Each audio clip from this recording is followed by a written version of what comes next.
സ്വാമിയെ ശരണമയ്യപ്പ. ഇന്ന് ഞാൻ പോകുന്നത് ശ്രീധർമ്മശാസ്താ ക്ഷേത്രം പുലിക്കുന്നുമല. പുലിക്കുന്നുമലയുടെ കഥ എങ്ങനെയാണെന്ന് ചോദിച്ചാൽ,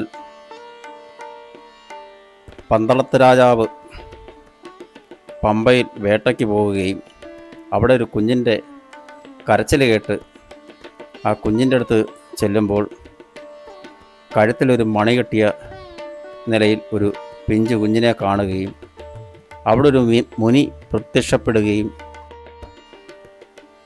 പന്തളത്ത് രാജാവിനോട് ഇത് നിങ്ങൾക്കുള്ള സമ്മാനമാണ്, ഈ കുഞ്ഞിനെ നിങ്ങൾ കൊണ്ടുപോയി വളർത്തിക്കോ എന്ന് പറയുന്നു. ഇത് കേട്ട പന്തളത്ത് രാജാവിന് വളരെയധികം സന്തോഷമായി.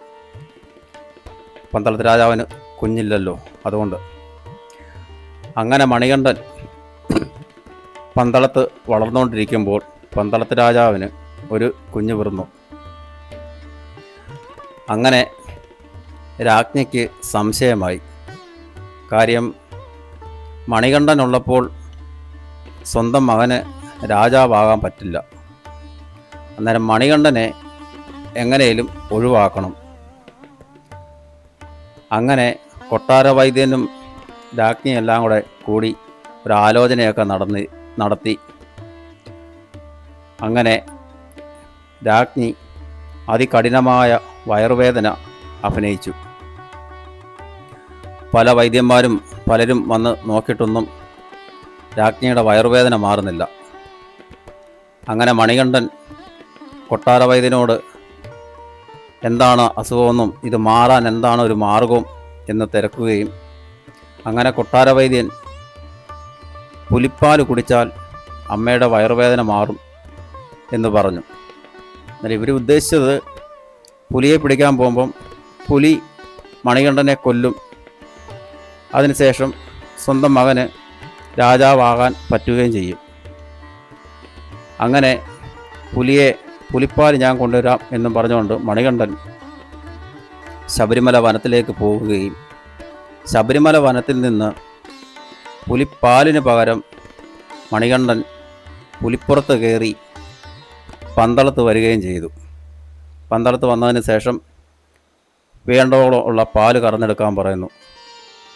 പുലിപ്പുറത്ത് കയറി വന്ന മണികണ്ഠനെ കണ്ട് രാജ്ഞി എല്ലാവരും ഞെട്ടി. രാജ്ഞിയുടെ വയറുവേദന അന്നേരം മാറി. എല്ലാവരും അന്നേരം ബോധ്യമായി ഇതൊരു സാധാരണ മനുഷ്യനല്ല എന്നുള്ള തിരിച്ചറിവ് എല്ലാവരിലേക്കും എത്തി. അങ്ങനെ ഈ പുലിയം കൊണ്ട് അയ്യപ്പസ്വാമി വന്നതുകൊണ്ട്, അന്ന് അയ്യപ്പസ്വാമി അല്ല, അന്ന് മണികണ്ഠനാണ് വന്നതുകൊണ്ട് ജനങ്ങളെല്ലാം പരിഭ്രാന്തരായി. അങ്ങനെ പന്തളത്ത് രാജാവ് രാജ്ഞിയെല്ലാം മണികണ്ഠനോട് ക്ഷമ പറയുകയും ഈ പുലിയെ തിരികെ കാട്ടിലേക്ക് പറഞ്ഞയക്കാൻ പറയുന്നു. അങ്ങനെ മണികണ്ഠസ്വാമി ഈ പുലിക്കുന്നുമലയിൽ വന്നിട്ടാണ് പുലിയെ പറഞ്ഞു വിടുന്നത്. പുലി അവിടെ നിന്ന് അപ്രത്യക്ഷമായി എന്നാണ് പറയുന്നത്. സ്വാമിയെ ശരണമയ്യപ്പ. മറ്റേ കഥകൾ പറയുവാണെങ്കിൽ ഒരുപാടുണ്ട്, ഈ വീഡിയോയിലൊന്നും നിൽക്കത്തില്ല. ഒരു മണിക്കൂറെങ്കിലും പറയേണ്ടി വരും. അതുകൊണ്ട് ഞാൻ വളരെ ചുരുക്കി ആണ് ഈ കഥ പറഞ്ഞേക്കുന്നത്. ഈ ക്ഷേത്രത്തിൻ്റെ പ്രത്യേകതകളും കാര്യങ്ങളുമല്ല ഈ ക്ഷേത്രത്തിലെ രവിചേട്ടൻ എന്ന് പറയുന്ന ഒരു ചേട്ടൻ തന്നെ നിങ്ങൾക്ക് വിവരിച്ചു തരും. സ്വാമിയേ ശരണമയ്യപ്പ, സ്വാമിയേ ശരണമയ്യപ്പ, സ്വാമിയേ ശരണമയ്യപ്പ.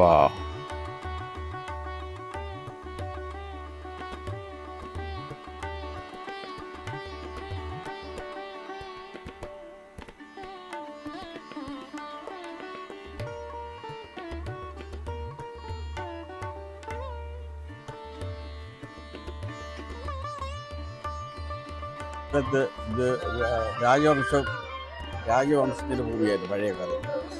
അത് പന്തള രാജാവിൻ്റെ അധീനതയിലുള്ള ഭൂമിയായിരുന്നു. അത് നാല് വ്യക്തികളെ ഏൽപ്പിച്ചു. അത് 4 കുടുംബക്കാരായിട്ട് ഇവിടെ പ്രവർത്തിച്ചുകൊണ്ടിരുന്നു. ആ കാലയളവിലാണ് ഭഗവാൻ പുലിയെ കൊണ്ടുവന്ന് താഴെ വിട്ടിട്ട് താഴെയാണ് ആ ഭാഗത്ത് അവിടെ കൊണ്ട് വിട്ടിട്ട് വന്ന വഴിയാണ് അന്ന് ആൽമര ചുവട്ടിലായിരുന്നു അവരിരുന്നത്. അന്ന് ഇരുന്നപ്പം ധ്യാനമായി. ആ ധ്യാനത്തിലിരിക്കുന്ന കാലയളവിൽ പിന്നെ ഗ്രാമങ്ങൾക്ക് പന്തളം കൊട്ടാരത്തിൻ്റെ അധീനതയിലുള്ള ഗ്രാമങ്ങൾക്ക് ആഹാരമില്ലാതെ വന്ന് വിഷമം അനുഭവിച്ച സമയത്ത് ഭഗവാൻ അന്നദാനപ്രഭുവായിട്ട് രൂപമെടുക്കുകയും അന്നദാനപ്രഭുവിന് പ്രതിഷ്ഠയുള്ള സ്ഥലം ഇവിടെ ഈ പുലിക്കുന്ന് ക്ഷേത്രത്തിൽ മാത്രമേ ഉള്ളൂ. പിന്നെ ഇവിടുന്ന് വേട്ടയ്ക്ക് പോയിട്ട് തിരിച്ചു വന്ന് കിരാത ശാസ്താവായിട്ട് ഇവിടെ പ്രതിഷ്ഠയുണ്ട്. ഇങ്ങനെ 4 പ്രതിഷ്ഠയാണ് ഗണപതിയും പിന്നെ ശിവനും അന്നദാനപ്രഭു അയ്യപ്പൻ വേട്ടയ്ക്കൊരു മകൻ. ഇങ്ങനെ 4 പ്രതിഷ്ഠയാണ് ആ ഒരു പീഠത്തിൽ ആൽമര ചുവട്ടിലിരിക്കുന്നത്. ഇതിൽ ഇരിക്കുന്ന ബ്രഹ്മരക്ഷസ് എന്ന് പറഞ്ഞ ആളാണ് ഇവിടെ പൂജ ആദ്യമേ കൊടുത്തിരുന്നത്. മറ്റേത് തൂമ്പുരാണി മലയാണ്. തൂമ്പുരാണി മല അത് ഇതിൻ്റെ ഭാഗമായിട്ടുള്ളതാണ്. ഇവിടെ 2 കൊടിയാണ് ഉള്ളത്. അതിൽ ഒന്ന് മലയുടെയും ഒന്ന് ശ്രീധർമ്മശാസ്താവിൻ്റെയും. പിന്നെ മറ്റൊന്നെന്ന് പറഞ്ഞാൽ ഇവിടെ കാരണം മേൽക്കൂര ഇല്ലാത്ത ആൽമര ചുവട്ടിലാണ് വിട്ടിരിക്കുന്നത്. തെക്ക് വശത്തൂടാണ് വന്ന വഴി. അതാണ് ഇതിൻ്റെ ഐതിഹ്യം. ഈ ക്ഷേത്രത്തിലേക്ക് വരുന്നത് പന്തളം ജംഗ്ഷനിൽ നിന്ന് ചെങ്ങന്നൂർ റൂട്ടിലേക്ക് വരിക.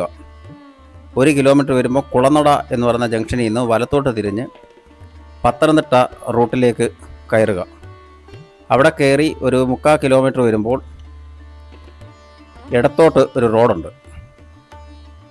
ആ ഇടത്തോട്ട് റോഡ് തിരിഞ്ഞൊരു 1/2 കിലോമീറ്റർ വരുമ്പോൾ വലത്തെ സൈഡ് ഈ വീഡിയോയുടെ ആദ്യം കാണുന്ന ആ ആർച്ചും കാര്യങ്ങളും എല്ലാം കാണാം. അവിടുന്ന് മേപ്പോട്ട് കയറി വേണം ഈ ക്ഷേത്രത്തിലേക്ക് വരാൻ. ഒരു 300 മീറ്റർ കോൺക്രീറ്റ് റോഡ്, അത് കഴിഞ്ഞ് ഒരു 118 സ്റ്റെപ്പുകൾ കയറി ഈ ക്ഷേത്രാങ്കണത്തിൽ വരും. പന്തളം ടൗണിൽ നിന്ന് ഒരു 3-3.5 കിലോമീറ്ററിന് ഉള്ളിലേ ഉള്ളൂ. ഇതാണ് അയ്യപ്പസ്വാമി പുലികളുമായി വന്ന് പുലികളെ പറഞ്ഞയച്ച ആ സ്ഥലം. അവിടെ ഈ ഗ്രില്ലിട്ടേക്കുന്നതിൻ്റെ അകത്ത് പുലിയുടെ കാൽപാദം നമുക്ക് നല്ലപോലെ കാണാം. അത് ഭക്തരൊക്കെ വന്ന് ചവിട്ടി നശിപ്പിച്ച് കളയാതിരിക്കാൻ വേണ്ടി ഗ്രില്ലൊക്കെ ഇട്ട് നല്ല പ്രൊട്ടക്ഷനോടുകൂടി വെച്ചേക്കുവാണ്. അതുകൊണ്ട് തന്നെ വീഡിയോയിൽ തന്നെ നമുക്ക് അത്യാവശ്യം സൂക്ഷിച്ച് നോക്കാമെങ്കിൽ ആ പുലിയുടെ കാൽപാദം കാണാം. ക്ഷേത്രത്തിലേക്ക് കയറി വരുമ്പോൾ തന്നെ നമുക്ക് ഈ പുലിപ്പാദം കാണാൻ പറ്റും. സ്വാമിയേ ശരണമയ്യപ്പ, സ്വാമിയേ ശരണമയ്യപ്പ. പുലിക്കുന്നുമല ശ്രീധർമ്മശാസ്താ ക്ഷേത്രം. സ്വാമിയേ ശരണമയ്യപ്പ.